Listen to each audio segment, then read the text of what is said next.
everyone, and welcome back to the MrEliMac channel. I am your host, MrEliMac, and this is Pitch This, and this is the show where I pitch a movie or TV show that I would love to see get made. But before I get into the idea, please hit the like button and subscribe to the channel. It really helps me and the channel very much grow in the future. Also hit the notification bell, that way you can be notified whenever a new video like this, like the one you're watching right now, goes live. Also, leave a comment with the video with your thoughts on the pitch and such like that. I really love interactions, and I would really love to interact with all of you beautiful people. Yes, I'm talking about you all the way in the back. Mwah, you're lovely. Now, we had Spider-Girl. We had Miles Morales' Spider-Man. But now it is time for us to go into the future. And it's time to go to a period that we will be exploring next year in Across the Spiderverse. For this movie pitch, I'm going to be pitching a movie for Spider-Man 2099.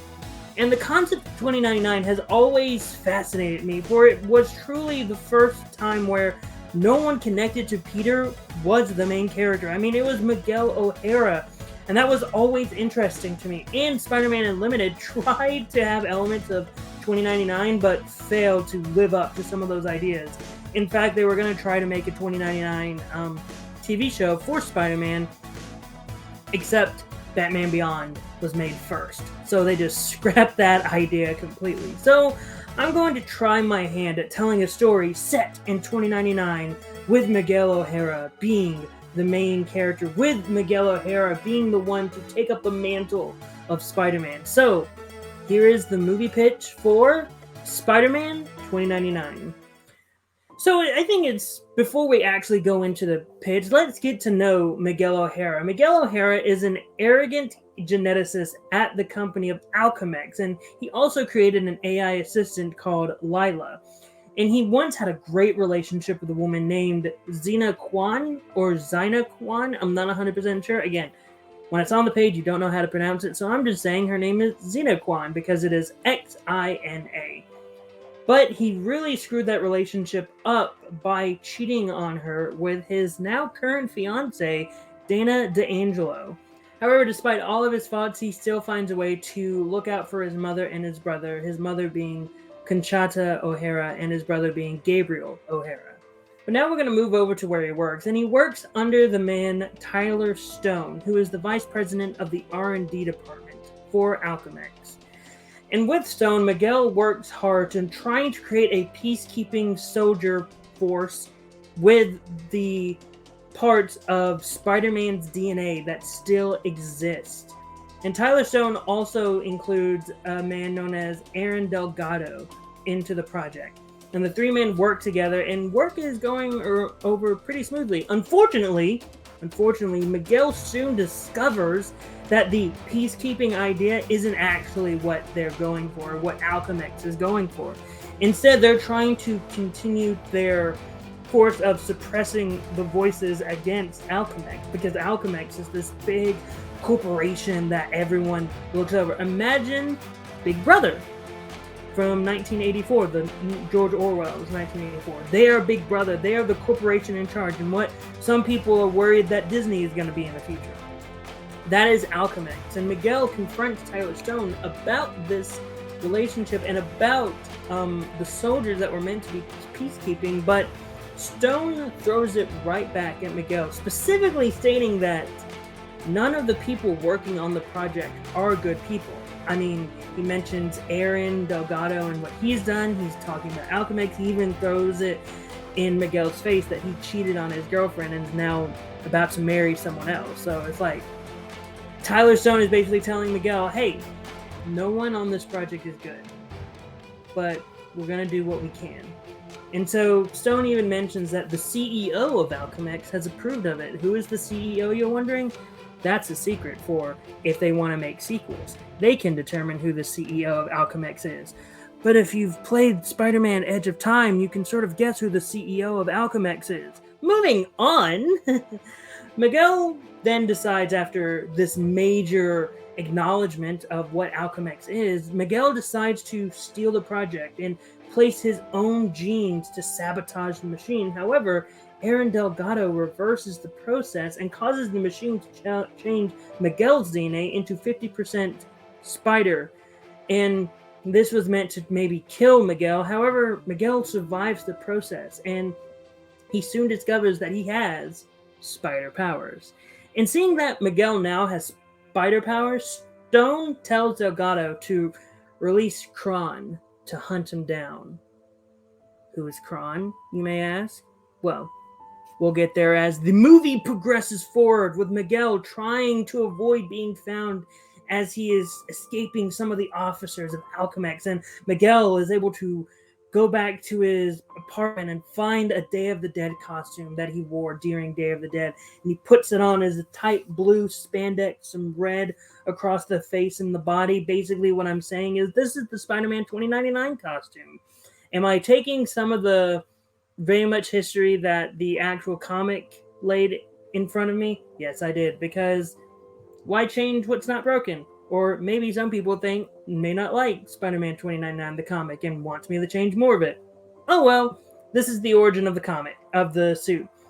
And another reason why he's specifically getting that suit is because of its unstable molecule fabrics, because he soon discovers that on his arm little protrusions pop out, and with this costume that he's wearing, because of the unstable molecular fabrics, when those protrude, they don't rip, they just go with the flow. So yeah, that's the costume. Also, his AI Lila is with him as well in the suit and helps him avoid getting captured. And slowly Miguel starts to learn more and more about the oppression that Alchemax has been putting on the people of Nueva City.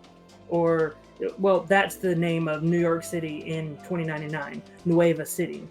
And he even starts to realize that his fiancée, Dana D'Angelo, is getting more interested in helping Alchemax. She seems more attached to the oppression than he even realized. And so he tries to convince her that they're bad and all the bad things that Alchemax has been doing. But Dana just look, if you don't believe in Alchemax's mission anymore, then you're not the same Miguel that I fell in love with. And so she leaves, and it's around that time when Kron attacks Miguel, and Kron tries to bring Miguel in, tries to bring him back to Alchemax, but Miguel is able to get away, but Kron ends up damaging Lila, so Miguel has to go to the one person that he can trust that can fix it, and that is Xena, and asks for her help. And though Xena is hesitant, she ends up helping them anyway, and Miguel fully apologizes for everything that he's done. He's realized how much of a jerk he was. He realizes all the bad things that Alchemax is doing. He realized all the bad things that he's been doing because of working with Alchemax.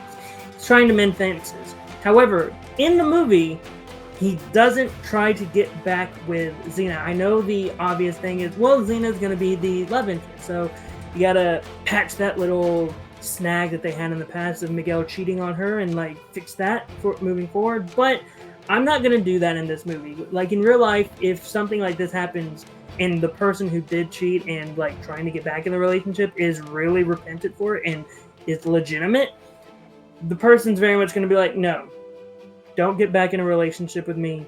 Everything I did was wrong. You're doing a whole lot better without me, and let's move on from this at least. And so if this were a trilogy, it would try to fix the broken relationship that they had. If it was a trilogy. In one movie, you can't really break a broken relationship. I mean, you can, but it wouldn't feel genuine. But I would say over a course of a trilogy of Spider-Man 2099 trilogy, you mend that broken relationship. And Xena is very reluctant in accepting his apology, but she accepts it nonetheless. And so Miguel would then go out and try to topple Alchemax down. He would always be found by Kron, though, when trying to topple down. And there would later be a battle between Kron and Miguel that would eventually lead to Miguel's family's home with Conchata and Gabriel. And right then and there, when his mother and brother see him in the suit, they don't, not with the mask off, but when they just see the suit, they know. It's wait, that's Miguel's suit. That's Miguel. And so the entire time, his brother and his mother are trying to help, get Kron away from Miguel and even get Miguel out of there. But Kron eventually gets close to being like, all right, you want to get involved? I'll kill you too. And that's when Miguel is able to get Kron and get him out of there to save his brother and his mother. I am not killing any family members. Too many family members in the Spider-Man universe die. I don't want to do that in Spider-Man 2099. Maybe they die in the actual comics, but I'm not going to do that now. But Miguel is eventually able to lead Kron to an abandoned part of Nueva City. And it is soon revealed that Kron is actually wearing something that helps him find Spider-Man the entire time. Kron is wearing the Venom symbiote. And that's why Kron is able to find Spider-Man, because Venom, no matter if it's Peter Parker, Miles Morales, Mayday Parker, it doesn't matter who is the Spider-Man. Venom can always sense Spider-Man. And because of that, Venom always wants to kill Spider-Man. And so that's the thread that happens. It's Kron being infected by the Venom symbiote, wanting to further kill Miguel, even though he's still having to work with his father and trying to bring Miguel in. And so it's a brutal fight. They both get near death, but that's when Tyler Stone swoops in and captures both of them. And so Tyler Stone puts Miguel and Kron both in holding cells, staring right at each other. Because it's like, hey, the yin and yang of each other. And I'm sort of setting up Kron to sort of be the Green Goblin of Miguel's universe of sorts. But we'll get into that further. But that's when Tyler Stone brings Miguel into his office. Tyler Stone tells Miguel that Miguel is proof that the project was successful.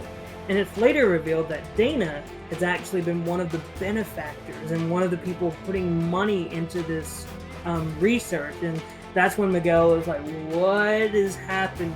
Like, everyone's been working together? What? And yeah, and then we get a big revelation, which happened in the comics, and I'm sort of using that in here as well. Tyler Stone later reveals to Miguel that he is actually Miguel's father.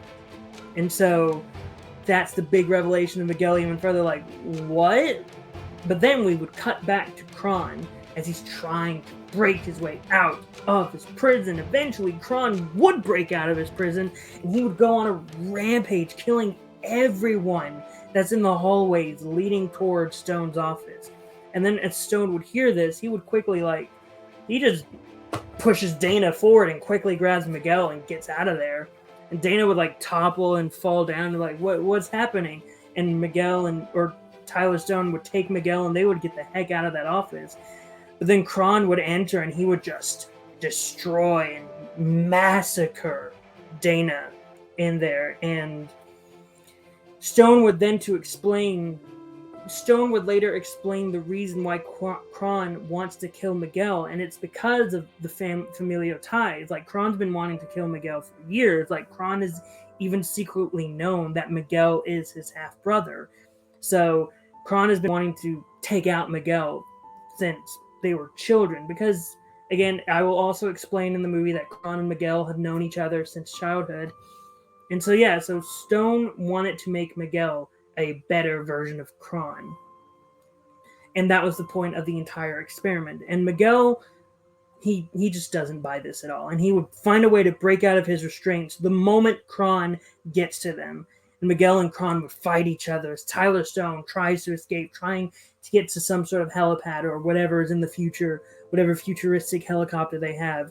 But after Kron is able to hold Miguel down by his throat, he would shoot out a web and pull Tyler Stone close. I don't know if that actually happened in the comics where he could actually come over here, but he would do that because I know the symbiote suit can do that. So do that, pull Tyler Stone over, and he would look at and Kron would look at Tyler Stone and he would say, "Goodbye, father," but in the "Goodbye, father," and he would just eat Stone's head off, sort of like how Venom does in the Venom movies. So yeah, I'm not breaking any character symbiote continuity at all. That happens. And so Miguel would fight his way fight Kron in their final battle, and they would go fighting each other. Miguel would throw verbal barbs at Kron, mentioning how Stone didn't really love Kron, how even when he didn't raise him, Miguel was always the favorite, and that would lead to Kron violently lashing out, and Miguel would use his brains and use sonic noises to rip the symbiote off of Kron. And so the Venom symbiote would just be there trying to lash out, and Miguel fully taking some sort of sentience of his own, like being still in the suit, looking like what Kron did when he was wearing the suit, but it would just be without a host, because multiple years have come through and evolution leaps forward, to take a line from X-Men. And so the Venom symbiote would lash out, but then Miguel would blow it up, like put it into flames and destroy it by destroying the genetics machine in a large fire. So he would destroy the machine, encasing the Venom symbiote in fire. The Venom symbiote would like, no, and then fire would burn it away. And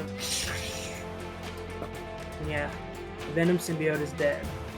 And so Kron tried to get up, but he wouldn't be able to fully get to his feet because Kron was dying when the Venom symbiote was attached to him.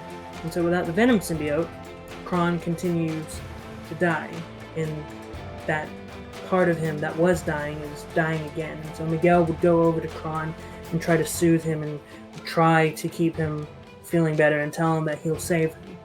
Kron just dies in Miguel's arms.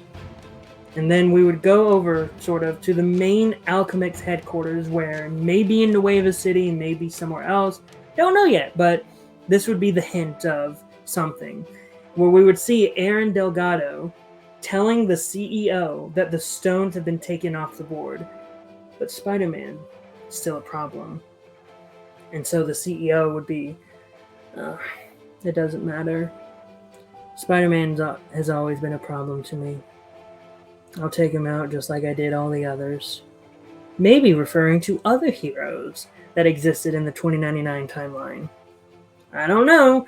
Alchemix is pretty big and pretty bad. I would think multiple heroes would want to take down Alchemix. Who knows? But then we would cut over to Miguel meeting with his family, trying to fix the house. And though Gabriel would sort of be a little jealous, he would say that though you have done a lot of bad in your time, it is good to know that you're trying to make up for it all. And Miguel would try to make up for it all. He would meet up with Xena and try to make amends with her again, and maybe try to rebuild a friendship that was destroyed by what he did in the past. And that's sort of what all he cares about. He would rather have a friendship than a relationship at this point. And then we would see Miguel doing a final swing. I can't remember in the comics if he does the actual like thwip. Can't remember if he actually does that, but if he does, he would do the final swing, and then he would continue in his pursuit to take down Alchemix, and he would try to live up to the mantle of Spider-Man. And that is how I would make Spider-Man 2099, and I know I tried a different bit of format here, trying to be a little bit more loose and not like following a script. I was still looking down at a script, but I wasn't actually following one.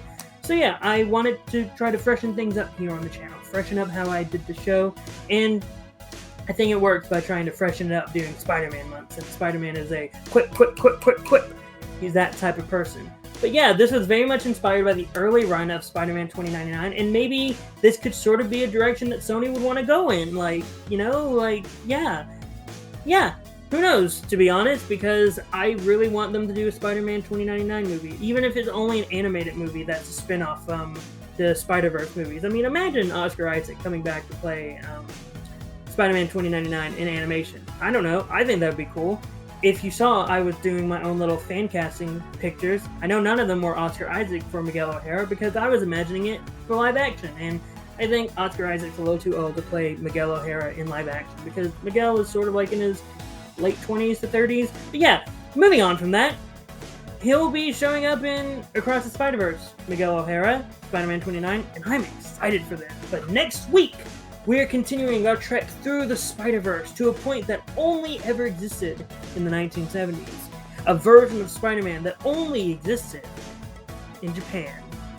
But until then, what were your thoughts on the pitch? Did you like it? Did you hate it? Were you indifferent to it? Whatever your thoughts, post them in the comments down below. Also, again, don't forget to hit the like button and subscribe to the channel. We are almost to 50, and by almost to 50, I mean we're at 43 right now, and I want to try to get to that big old 50 number. I want to be able to say I'm at half of 100 subscribers. Yes, I want to be able to say that. Also, don't forget to hit the notification bell. That way you can be notified whenever a new video like this comes your way. But until next week, I've been Mr. EliMac, you've been the audience, and I hope you all have a great rest of the day.